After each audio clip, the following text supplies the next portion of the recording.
एक समय की बात है। एक हरे भरे गांव के किनारे अजमल नाम का एक युवक रहता था।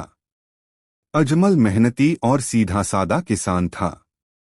उसका एक छोटा सा खेत था जहां वह सुबह से शाम तक पसीना बहाता था। लेकिन उसके खेत की मिट्टी कुछ ऐसी थी कि फसल कभी भी उम्मीद के मुताबिक नहीं होती थी। हर साल वह बुवाई करता, मेहनत करता, पर अंत में निराशा ही हाथ लगती थी। अजमल को यह देखकर दुख होता था कि उसके पड़ोसी किसानों के खेत लहलहाते रहते थे, जबकि उसका खेत अक्सर सूखा और उदास दिखता था। एक रात जब वह अपने खेत में बैठकर चांद की रोशनी में अपनी किस्मत को कोस रहा था, तभी उसे जमीन से एक हल्की सी चमक दिखाई दी। उत्सुकता से उसने उस जगह को खोदा और उसे एक पुराना, जंग लगा तांबे का कलश मिला।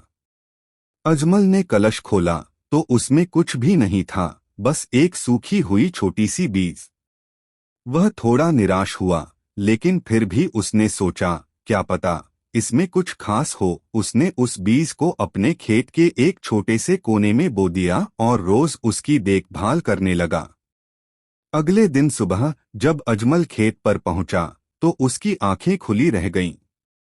जहां उसने बीज बोया था वहां एक विशाल हरा भरा पौधा खड़ा था, जिस पर सुनहरे रंग के फल लगे थे। यह कोई साधारण फल नहीं था। जब अजमल ने एक फल तोड़ा तो उसे महसूस हुआ कि यह बेहद हल्का और चमक रहा था। उसने उसे चखा और तुरंत ही उसे एक अनोखी ऊर्जा का एहसास हुआ। जल्द ही गांव में इस जादुई फल की खबर फैल गई। जो भी इस फल को खाता उसकी थकान दूर हो जाती और वह पूरे दिन बिना थके काम कर पाता। अजमल का खेत अब पूरे गांव के लिए खुशहाली का स्रोत बन गया था।